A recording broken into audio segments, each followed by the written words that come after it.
Various disk blogs নিয়ে চলে এসেছি আবার। শুনুন দেশলাই বাক্স উপস্থাপনাটি তৃতীয়াংশ এবং শেষাংশ। কেমন লাগলো লাইক শেয়ার সাবস্ক্রাইব করতে ভুলবেন না। নমস্কার। যে অবধি পড়েছিলাম দেশলাই বাক্স গল্পটি আশাপূর্ণা দেবী রচিত, সেই গল্পটি আজকে শেষ করছি। শেষ অংশটি পড়ে শোনাচ্ছি। স্কুলে পড়তে পড়তে বাবা মরেছিলেন। কোনো মতে ম্যাট্রিকটা পাশ করে চাকরি খুঁজে বেরিয়েছি। হিতৈষীরা বলেছেন, অন্তত অন্তত বিয়েটা পর্যন্ত পড়া উচিত ছিল তোমার। গ্র্যাজুয়েট না হলে এ বাজারে। আমি অকালে মরিনি। আমি বেঁচে থেকে ছেলেকে গ্র্যাজুয়েট করেছি। ছেলে বলে বসে বসে বিয়ে পাস না করিয়ে ছেলের জন্য আরেকটু ভাবা উচিত ছিল আপনার। কোনো একটা লাইন পর্যন্ত চিন্তা করেননি আপনি আমার জন্য। বিয়ে পাস করিয়ে ছেড়ে দিয়ে ভাবলেন সব কর্তব্য সারা হবে। ছেলেকে দাঁড় করাবার জন্য আরও অনেক কিছু করা উচিত। আমি চুপ করেই থাকি। আমি তোমাদের উচিত শিক্ষা দিতে যাই না। আমি কথাও বলতে যাই না আমায় কে দাঁড় করিয়েছে। আমার যখন মাত্র 85 টাকা আয়, 5 জনে বলল তোমার মার এত শরীর খারাপ, তোমার এখন বিয়ে করা উচিত। করলাম সেই উচিত ধর্ম। তার প্রতিফল স্বরূপ উচিত কথা শুনে চলেছি। আমার ছোট ছেলে দুটোও বলে তাদের জন্য মাস্টার রাখা উচিত। আমি শুনতে পাই না। শুনে কি করব? যাকে মানুষ করে তুললাম ভেবে হাত ছেড়ে বেঁচেছিলাম, সে এখনো সিগারেটের খরচা জোগাতে আমার পকেট মারছে। বলি আমার জ্যেষ্ঠ পুত্র, বুঝি সেটাই তোমার জ্বালা? সেই অপমানের আগুনেই খা করছো তুমি রাত দিন। কিন্তু তার জন্য আমি কি করব? আমি তো তোমায় 1000-2000 রোজগার করতে বারণ করিনি। নিঃসম্বল থেকেও তেমন হতে পারে সে দৃষ্টান্তেরও অভাব নেই। তুমিও হতে পারতে সে দৃষ্টান্ত। পকেটে পয়সা এলেই তোমার সব আগুন বরফ হয়ে যেত। কিন্তু সে ক্ষমতা নেই তোমার। সামান্য চাকরি করায় তোমার প্রেস্টিজ হানি। অসামান্যটি কে দিচ্ছে তোমায় জানি না। তোমাদের এই যুগ যে এত খারাপ হয়ে গেছে তার জন্যও দায়ী কি আমি? তোমাদের যে প্রাপ্তির ঘর শূন্য, অথচ আশা এত উচ্চ, তার জন্যই বা কী করতে পারি আমরা? আমাদের এত উচ্চ আশা ছিল না। কোনো মতে পৃথিবীর মাটিটা আঁকড়ে ধরতে পাওয়াটাই চরম পাওয়া মনে হতো। তাই পৃথিবীকে কোনোদিন আমাদের পচা গলা ঘেউ কুকুরের মতো লাগতো না, যা তোমাদের লাগে। আজও লাগে না। আমি আরও জানি আমার ক্ষমতাই আমার ভাগ্যফল। মনে মনে এমন অসংখ্য কথা বলে থাকেন অনাদি প্রসাদ। বলতে গেলে সারাক্ষণই বলে চলেন, কিন্তু অনাদি প্রসাদের মুখ দেখলে তা বোঝা যায় না। মুখ দেখে তার বড় ছেলে বলে ক্যালাস ক্যালাস, চিরকাল কেরানিগিরি করে সব রক্ত বরফ হয়ে গেছে। বড় ছেলে যখন বাড়ি ঢুকলো তখন অনাদি প্রসাদ আসন পেতে খেতে বসবার উদ্যোগ করছিল।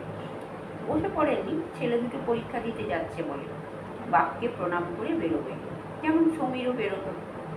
মেজাজটা খিঁচড়ে গিয়েছিল বলে সমীর অনির্দিষ্টকাল পথে পথে না ঘুরে বেরিয়ে বাড়ি ফিরেছিল। ভাবতে ভাবতে আসছিল। কর্দা তো বুকে ব্যথা নিয়ে তেজ করে বাজার বইতে গেলেন। কে জানে কি অবস্থা ঘটেছে বাড়িতে। ঢুকেই দেখলো যথারীতি অফিস যাওয়ার প্রস্তুতি স্বরূপ আসন পাতা, আবার ছেলেরা ভক্তি ভরে প্রণব। দেখে আপাত মস্তক চলে গেল। বাপের জন্য যে একটু চিন্তিত হয়েছিল, তার জন্য মনে মনে নিজেকে বুদ্ধু উঁচু উল্লুক বলে গাল দিল সবু। তারপর বিদ্রুপের গলায় বলে উঠল, রঙ্গমঞ্চে এটা কি নতুন নাটক হচ্ছে? দীপালি ভাতের থালাটা নামিয়ে দিচ্ছিল, সেটা হাতে ধরেই ক্রুদ্ধ গলায় বলে উঠল, কেন জানিস না ওদের পরীক্ষা চলছে? ও আই সি, পরীক্ষা। গ্র্যাজুয়েট হবার জন্য সোপান রাখা হচ্ছে, অর্থাৎ আরও দুখানি ভবিষ্যৎ বেকার তৈরি হচ্ছে। ছেলে দুটো বেরিয়ে গেল। দীপালি ভাতের হাত ধুয়ে আঁচলে মুছতে মুছতে কড়া গলায় বলে উঠল, অলুক্ষণে ডাকছিস কেন শুনি? সবাই যে তোর মতন আড্ডাবাজ বেকার হবে তার মানে আছে? সমীর দেখলো বাবা কোনো কথা বললেন না। যথারীতি আসনে বসে গেলাসের জলে হাত ধুলেন। ধোয়া হাত দুটো জল করে কপালের কাছে এনে কাকে যেন প্রণাম করলেন। তারপর ভাতে হাত দিলেন। জ্ঞানাবধি এই দৃশ্য দেখে আসছে সমীর। কোনোদিন এর ব্যতিক্রম হতে দেখেনি। পৃথিবীর রসাতলে গেলেও ওই মহাপুরুষ ব্যক্তিটি ভাত খাওয়ার আগে কপালে হাত জল করে তবে ভাতে হাত দেবেন। অসহ্য অসহ্য এই সীমিত শান্তির চেহারা ছবির এই অসহ্য শব্দটা প্রকাশ করলো। চিরকালই দেখা দৃশ্যটার নতুন করে সমালোচনা করলো। ওটা কি হলো বাবা? অনাদিপ্রসাদ বোধহয় বাবা সম্বোধনটা একটু চমকে গেলেন। যেন মনে হলো একটা ভুলে যাওয়া শব্দ হঠাৎ কানে এসে বাজল তার। চোখ তুলে বললেন, কোনটা? ওই যে করজোড়ে প্রণাম। ও, ওইটা কিছু না, একটা পুরনো বদভ্যাস। অনাদিপ্রসাদ ভাত ভেঙে ডালের বাটিটি উপর করলেন। সমীর দেখলো ওই ডাল ছাড়া পাতে আর একটা মাত্র চচ্চড়ি জাতীয় তরকারি বিরাজিত। মাছ উনি আনেন বটে, কিন্তু সেটা একবেলা নয়। তিনি সকালে খান না, রাত্রে তাড়িয়ে তাড়িয়ে খাওয়ার জন্য তুলে রাখতে বলেন। অতএব সকালে শুধু ডাল চচ্চড়ি আর আলু ভাতে। সমীর দেখলো সেই খাওয়াতেই বাবার মুখে পরম পরিতৃপ্তির ভাব। সমীরের ওই পরিতৃপ্ত মুখচ্ছবির দিকে তাকিয়ে ঘৃণা এলো। সমীর বিদ্রুপের গলায় বলে উঠল, ওই 50 ব্যঞ্জন অন্নের থালার জন্য পরম কারণিক শ্রী ভগবানের কাছে কৃতজ্ঞতা জানাচ্ছেন বুঝি? অনাদিপ্রসাদ থালাটা সাফ করতে করতে শান্ত গলায় বলেন, 50 ব্যঞ্জনের অভাবটা আমার অক্ষমতা, কৃতজ্ঞতাটা জানাতে হবে বই কি। সমীর ওই শান্ত কণ্ঠ শুনে ঘাড়ে খুন চাপে। সমীর ব্যঙ্গ তীক্ষ্ণ তিক্ত গলায় বলে ওঠে, অক্ষমতা? ও, অক্ষমতা সম্পর্কে তাহলে চেতনা আছে আপনার? শুধু সংসার বাসনার সময় সে চেতনাটা আসেনি সংসার বাড়াবার সময়। সমীরের মা এই শীতের দিনেও যথারীতি স্বামীর খাওয়ার কাছে পাখা নিয়ে বসেছিলেন এবং এতক্ষণ নীরবেই ছিলেন। এখন হঠাৎ চমকে উঠে বললেন, কাকে কি বলছিস তুই? চমকে গিয়েই তুই করলেন ছেলেকে। কিন্তু সমীরের মাথায় আগুন জ্বলছে, সমীরের ঘাড়ে খুন চেপেছে। সমীরকে এই পারিবারিক সুখচ্ছবি জল বিচুটি দিচ্ছে। সমীর জানে বাবা ওই থালাটা চেটে ফুটে সাফ করে উঠে ধুতির উপর কোট করে আর তার উপর জড়া জীর্ণ মটকার চাদরটি চাপিয়ে তালি মারা জুতোয় পা গলিয়ে অফিস যাওয়ার জন্য প্রস্তুত হবে। এবং মা এখনো নবরা বধূর মতো পান হাতে নিয়ে দাঁড়িয়ে থাকবে। বাবা যখন পানটা নেবেন হাত বাড়িয়ে, মুচকে যাওয়া মুখ আর ছুঁয়ে পড়া দাঁত নিয়েও মা একটু মুচকি হাসবে। তারপর অকারণেই বলবে, ফিরতে দেরি হবে না তো? জীবনে কখনো বাবার অকারণে ফিরতে দেরি হয় না। চন্দ্রসূর্যের মতোই অমোঘ নিয়ম বাবার। তবু ওই ফালতু কথাটা বলা চাই মা। বাবাও বলবে একটা ফালতু কথা, না দেরি হবে কেন? তারপর বেরিয়ে যাবে। মা খোলা জানলার দিকে তাকিয়ে থাকবে কিছুক্ষণ। এসবই মুখস্থ সমীরের। তাই সমীরের এদের প্রতি করুণা, এদের প্রতি ঘৃণা।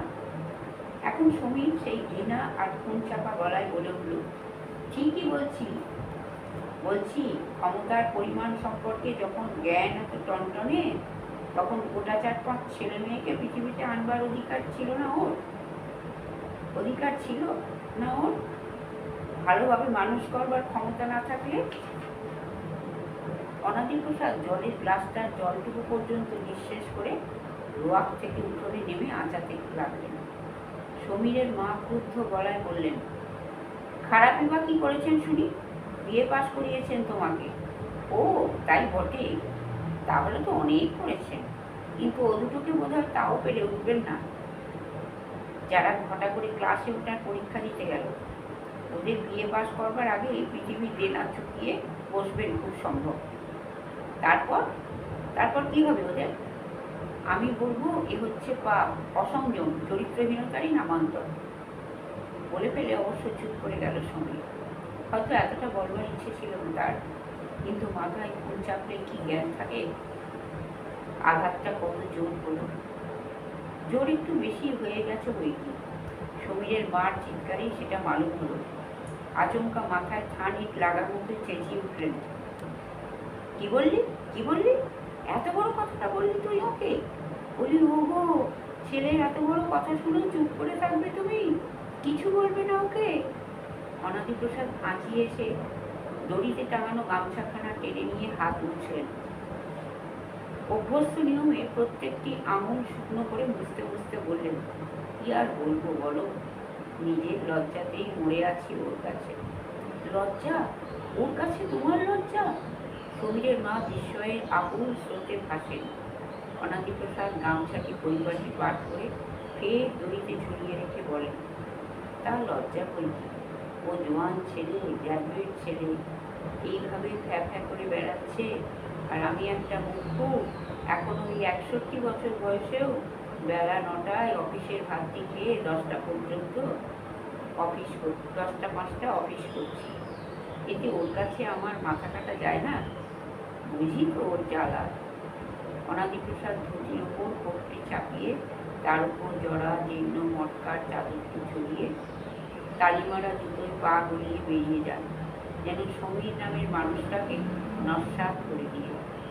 একটা কাঠি পুরনো খালি দেশলাই বাক্সের মতো দাঁড়িয়ে থাকে সমীর।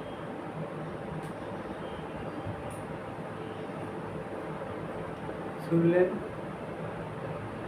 সাংসদ দেশলাই বাক্স কেমন লাগলো? লাইক শেয়ার সাবস্ক্রাইব এবং কমেন্ট করতে ভুলবেন না। দেখতে থাকুন, শুনতে থাকুন ভিডিও দেশি ব্লগস। আমাদের পাশে থাকুন, আমরা যাতে আরও ব্লগটাকে এগিয়ে নিয়ে যেতে পারি এবং পরবর্তী ব্লগের জন্য অপেক্ষা করুন।